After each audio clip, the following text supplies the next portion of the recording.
तो ये question number second का B part. Following data is available in respect of levered and unlevered companies having same business risk.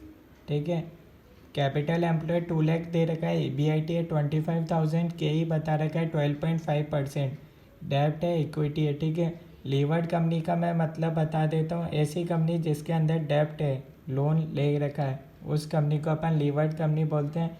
और unlevered company वो company होती है जिसके अंदर कोई डेब्ट नहीं होता, सिर्फ इक्विटी होती है। ठीक है, ये आप देख सकते हैं। तो कैपिटल स्ट्रक्चर भी उसी के हिसाब से।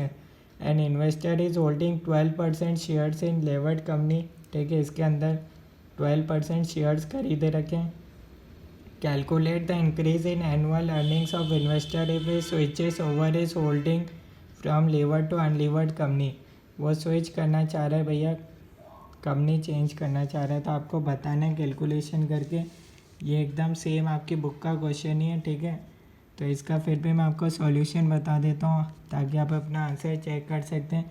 सबसे पहले अपन निकालेंगे वैल्यू ऑफ अनलीवर्ड कंपनी। ठीक है, इसके लिए फॉर्मूला होता है EBIT डिवाइडेड बाय KE। क्योंकि ये अनलीवर्ड का मतलब है इसमें कोई डेप्ट नहीं है, तो ऑब्वियसली फार्मूले में भी कहीं डेप्ट और इंटरेस्ट तो होगा नहीं।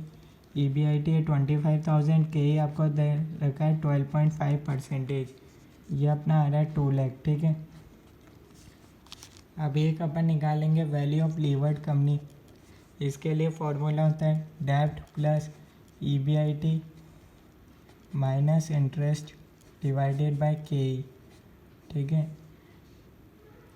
ये इसका फॉर्मूला होता है। या इंटरेस्ट माइनस इसलिए होता है क्योंकि इसका अपन को टैक्स में बेनिफिट मिल जाता है। ठीक है, तो यहाँ डेब्ट अपने पास ले रखा है 75,000 का, EBIT है 25,000, इंटरेस्ट कितना हो जाएगा 75,000 का 8%, 6,000 divided by KE eight 12.5%।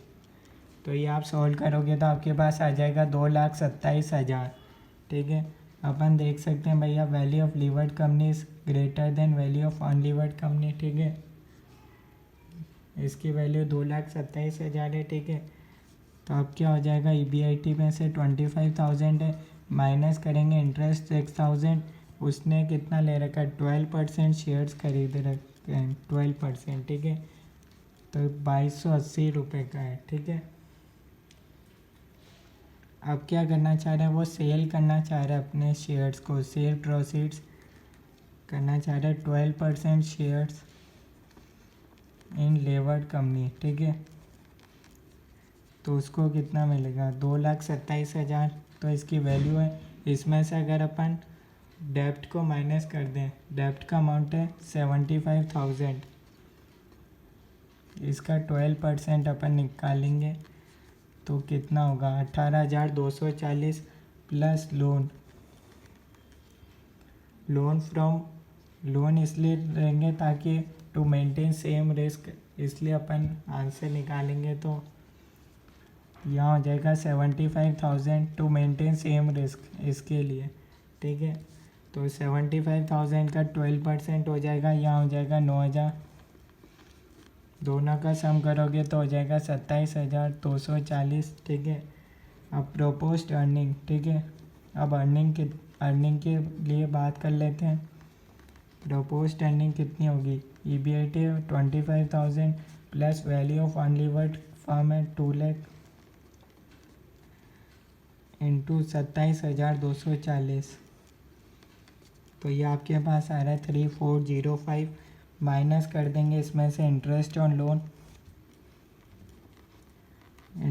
Loan हो जाएगा, ये रहा लोन इतना लेंगे टू मेंटेन सेम रिस्क।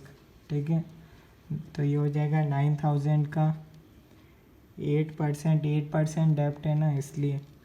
तो यहाँ हो जाएगा 720 माइनस यह हो गया 2685। आपसे पूछा इंक्रीज इन अर्निंग निकालो, तो 2685 हो जाएगी माइनस अभी कितनी है, अभी की अर्निंग है 2,280, तो इंक्रीमेंटल अर्निंग हो जाएगी 405 रुपये। ये थी भैया करंट अर्निंग। प्रपोज्ड अर्निंग अपन ने निकाल ही ली कितनी होगी। तो इस तरीके से ये क्वेश्चन सॉल्व होगा। आपको कोई डाउट है तो आप बता सकते हो। सॉल्यूशन देख लो, कोई भी डाउट हो तो कमेंट्स में बता सकते हो। ओके,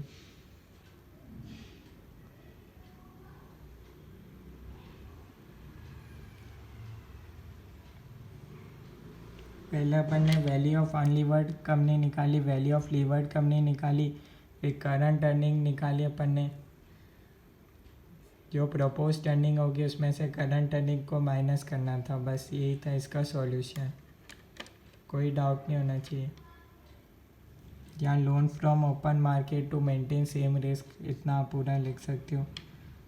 उसके लिए अपन ने करा था 75,000 का 12% शेयर्स है ना, इसलिए